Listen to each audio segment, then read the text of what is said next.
Hey, what's up, everybody? Video 44 coming at you with another video. All right, so it's 60-45 at the half. Lakers and the Hornets going at it in Charlotte right now, and this has been a very exciting first half. There's a lot going on. 19 points for LeBron James. I think he has 7 rebounds, maybe about 3 assists, something like that. Really, really shooting the ball well. Spectacular. Austin Reeves has bounced back from his slump in a major way, hitting all kinds of shots. 13 points in the first half. He was also playing spectacular. Um, Russell Westbrook, 1 of 8. His shot selection has been really, really, really bad. Um, 3 turnovers. It's not working out, but for some reason he has a +8 plus minus. So whatever he's doing, I guess it's working as long as he can just kind of scale back on what is going wrong there. Um, to be honest with you, this game, like I said, very exciting stuff, man. Really, a lot of highlights. The first quarter was kind of a comedy of errors, to be honest with you, and I was sitting there for a good chunk of that first quarter, scratching my head, trying to figure out how the heck we had to lead because we were playing pretty bad. Dennis Schroeder came in, did some bad stuff during that little portion of time, and I'm just sitting there like, how did this happen? He shot a 3-point shot, and it turned around like he had made the shot, bricked it, and it came down, turned the ball over. It was just a lot of funny stuff going on in that little flurry. But we got our stuff together. I think our team is really able to benefit from some really extraordinarily anemic shooting from the Charlotte Hornets. They're 17 of 50 from the field. It's just bad, man. Dennis Smith Jr. I think he's 2 for 8 coming back. I think it's his first game back from injury, and it shows. Gordon Hayward has not shot the ball well at all. The only person who's really shooting the ball with any efficiency for them is Mason Plumlee. So we're going to have to continue to just try to do something about that. You can see the effect of guys like Williams and McDaniels with the size down there kind of affecting some things. But to be honest with you, the Lakers are just able to just really bull past this team with some spectacular play by Reeves and LBJ. I mean, it's been really, really, really fun to watch those guys at it. And this is something I want to point out. Troy Brown looked great starting. When we put those two, Patrick Beverly and Dennis Schroeder on the floor, my biggest gripe, aside from just seeing them down there every day, is the fact that our coach wants to run small players with them down there. Tonight, we put Troy Brown in the starting lineup with those guys, and as a result, we saw a much better situation. Troy provides defense and offense.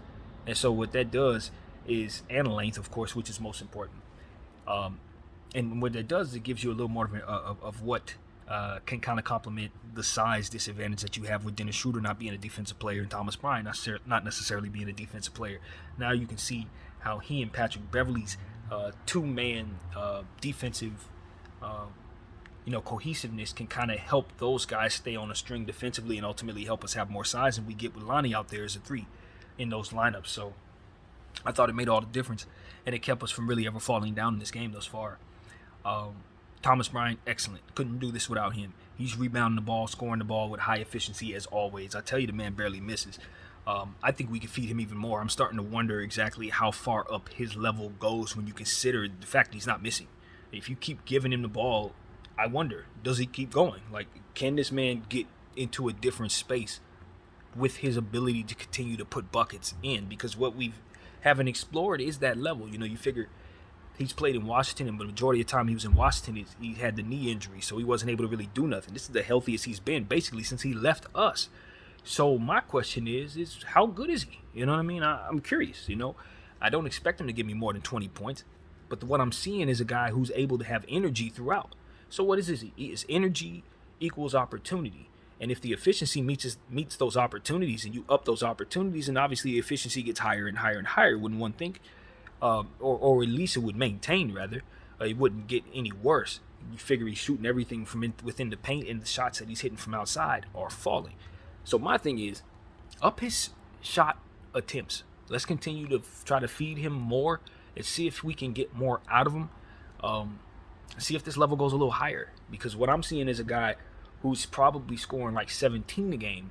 And I'm thinking if we can give him a couple more looks, he can get up to 22 a game, or 26 a game, or even hit some 30 numbers, or 35 numbers, even 40. That's where my wonder for how high Thomas Bryant's ceiling goes is starting to become curious, because he doesn't exert as much energy on the defensive end.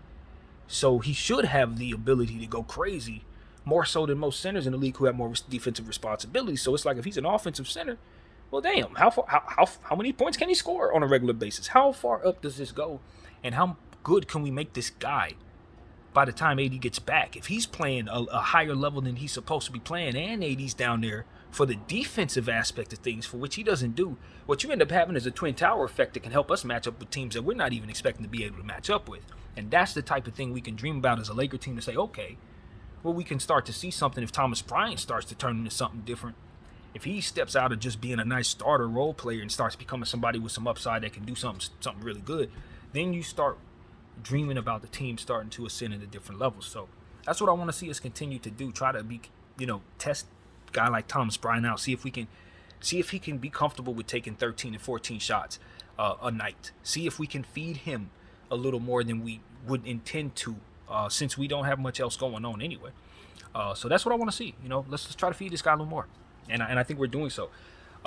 Wenyen Gabriel's having a pretty solid night, but he's going to have to understand that he's up against size matchups that are not favorable to him. Usually when he's up against it, he's had very good